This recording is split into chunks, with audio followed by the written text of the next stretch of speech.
পত্রিকা থেকে কবিতা পাঠ পর্বে আমরা আজকে এই সময়ের কয়েকজন কবির কবিতা পড়ব। প্রথম কবির নাম বিশ্বজিৎ রায়। সরল রেখা। একটা সরল রেখা আঁকবো বলে সেই কবে থেকে চেষ্টা চালিয়ে যাচ্ছি। আত্মীয় স্বজন, বন্ধু বান্ধব সবাইকে এক কাট্টা করে চাইছি খুব সহজে সোজাসুজি একটা সরল রেখা আঁকতে, কিন্তু যতবারই শুরু করি কিছুটা এগোনোর পর ঝড় বৃষ্টি এসে সব নষ্ট করে দেয়।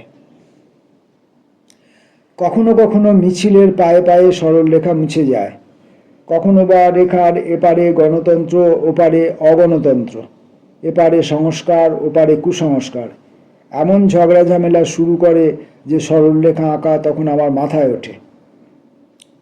তবে এখনো বিশ্বাস রাখি মনে, কয়েকজন সরল মানুষকে একত্রিত করে একদিন ঠিক একটা সরল রেখা আঁকতে পারবো মনের মতো, যে সরল রেখা বেয়ে একটা নদী নিশ্চিন্তে বয়ে যাবে, দুপাশে ফুটে থাকবে অজস্র রঙিন ফুল। পরের কবির নাম অসিত বন্দ্যোপাধ্যায়। মধ্যপ্রাচ্য। মধ্যপ্রাচ্যের বাতাস আজ মলিন বিষ লতিকা ঝরে পড়ছে নদ নদী সমুদ্রে। আমিনার আঁচলে শিশুর মুখ ঢেকেছে উৎকণ্ঠায়, ভাত কাপড়ের যোগান দিতে পাড়ি দিয়েছে বিদেশে। সেই মানুষটার খবর কে দেবে? ভেসে বেড়ানো জীবন এমনই হয়। আমিনা কাঁদে, শিশু কাঁদে, কাঁদে পরিজন। মোহাম্মদ মতিউল্লাহের কবিতা দুপুরের ফেরিওয়ালা।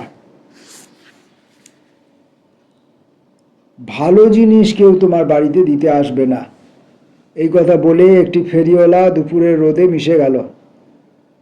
তাকে খুঁজতে ছেলেরা একে একে নেমে এসেছে রাস্তায়। এ ওকে জিজ্ঞেস করে কোন দিকে গেল লোকটা, কোন দিকে গেল লোকটা। কেউ বলল, আমি তো তার গলার আওয়াজ শুনেছি, রাস্তার ওই পার থেকে সে হেঁকে চলেছে কখন থেকে, শুধু তার পায়ের পাতা শব্দহীন উড়ে উড়ে যাচ্ছিল ধূসর রাস্তা দিয়ে।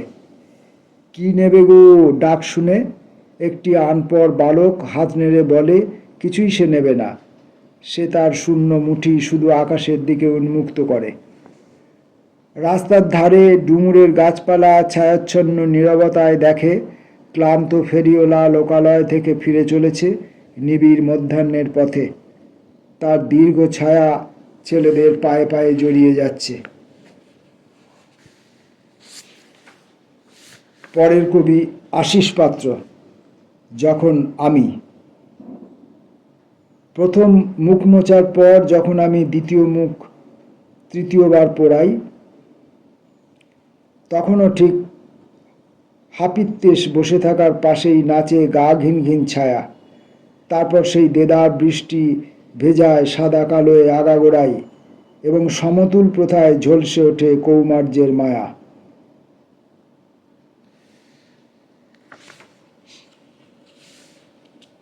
তারকেশ্বর চট্টরাজ। লাঠি।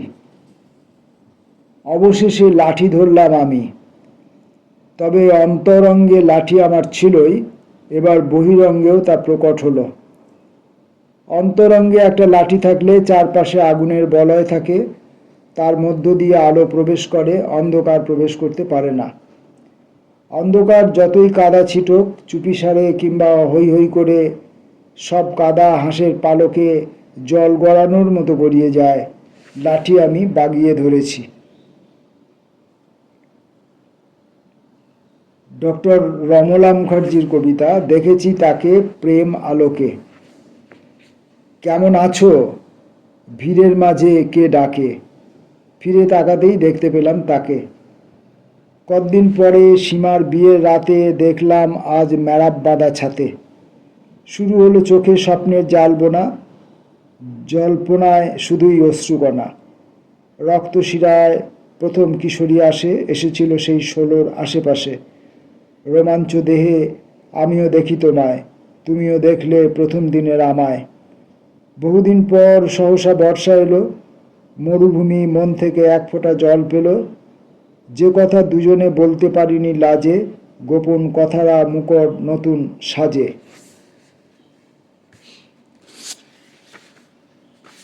কবির নাম স্বপন শর্মা, ডানা ছাঁটা। মনের অতল গহ্বরে যে অনুভবী পাখিটি আগুন উপহার দেয়, তার আরাধনা করি। সযত্নে সে অতলেই থাকে। আমি চাই প্রকাশ্যে উড়ে বেড়াক, আকাশের পর আকাশ চিনুক, কিন্তু মুশকিলটা হলো তার উড়ালের ডানা ছাঁটা, পায়ে রক্ষণশীলতার শেকল, স্তব্ধতার অন্তঃস্থিত গান। মনের অতলে তার ডাক শুনি, আমি তার কথা লিখি কম্পিত হৃদয়ের রক্তে, তাতেই সে খুশি। সে তার অদেখা ঠোঁট দিয়ে আগুন উপহার দেয়, আমি সে আগুনে পুড়ি আর মননে মন্থন করি তার আকাশী হৃদয় আর লুকোনো আবেগ। এভাবে বয়সী নিরালা বেজে ওঠে ভেতরের বৃষ্টিবোধে, মনে হয় আত্মপ্রতিশ্রুতিময় চাষি চেরাপুঞ্জিতে রয়েছি। আমার দেখার আকাঙ্ক্ষা পূর্ণ করে সে অদেখায়। আমিও অবসরে অদেখা গোলাপ ছুঁড়ে দিই মরমী আকাশে। আমি নিশ্চিন্ত, আলোয় ভাসতে ভাসতে সে ফুল পৌঁছে যায় তার কাছে। তখন সূর্যের সাধক বলি, যাও আলোকিত করো অন্ধকারের ঘেরাটোপে থাকা সেই দুঃখী বন্দিনীকে, তার শরীর ও মনের মুক্তির ভীষণ প্রয়োজন। কবির নাম বনানী দাস, বাপি আমার পিতাকে। যখন আমি বেশভূষা পাল্টে অন্য একটা সকাল দুপুর গুছিয়ে রাখছি, পর্যায়ক্রমে বাড়ির রং বদলে যায়। যখন আমি প্রায় সর্বাংশে উদ্ভিদ, যখন কোথায় আমার ছাল বাকল, কোথায় গুড়ি, কিছুই ঠিকানা নেই, তখনই আমার ঘরের রং যুবতীর মতো বদলে যায়। অথচ আমি গুড়িহীন এক মরা গাছ, আমার মধ্যে তো কোনো ছায়া পড়ে না। আর্তনাদ করে বলতে চাই, বাপি তোমার জন্য তো কোনো হাহাকার পিছুটান রাখিনি আমি, শুধু তুমি আমার পচা প্রাণহীন গুড়িতে একটা ছোট্ট পাতা হয়ে জন্ম নাও, ফিনকি সবুজ অতি প্রগলভ এক পাতা। পড়ব কবি অস্বীকার রহমানের কবিতা রিচার্জ। গতকাল ফেসবুক মাধ্যমে জানতে পেরেছি একাধিক বন্ধু, একাধিক কবি, একাধিক সংগঠনের পক্ষ থেকে জানানো হয়েছে কবি অস্বীকার রহমান আর জীবিত নেই। প্রত্যেকেই তাকে তাদের শ্রদ্ধা সম্মান জ্ঞাপন করেছেন।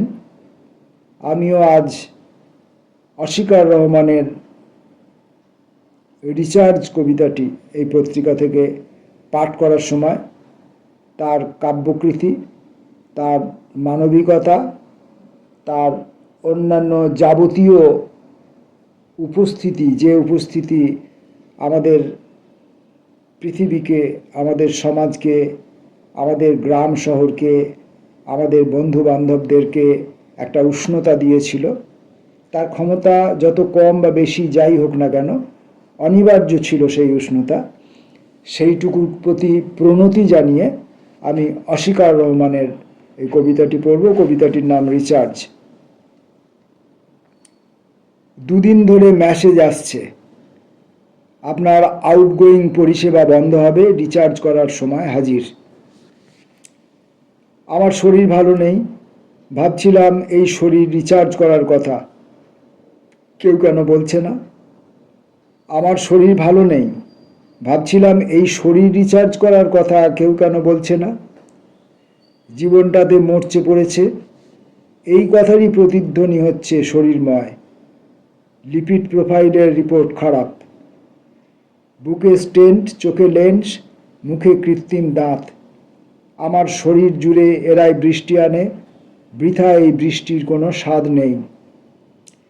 7 টুকরো ভাঙা দিন খুঁড়িয়ে খুঁড়িয়ে ঢুকে পড়ছে রাতের গর্ভগৃহে। আমার, আমি, সে ও তারা, এই সর্বনামগুলো একেবারেই অলিক ও পরজীবী। এসো আমরা বরং এগুলো রিচার্জ করি। কবি অস্বীকার রহমান সম্ভবত তাঁর এই শরীর, তার এই জীবন, তার এই জন্ম, তার এই কবিকৃতি, তার এই প্রেম, তার এই ভালোবাসা, তার এই উপস্থিতিকে রিচার্জ করতে কোথাও প্রস্থান করেছেন সাময়িকভাবে। আমরা আবার তাকে হয়তো আমাদের মধ্যে ফিরে পাব। নমস্কার।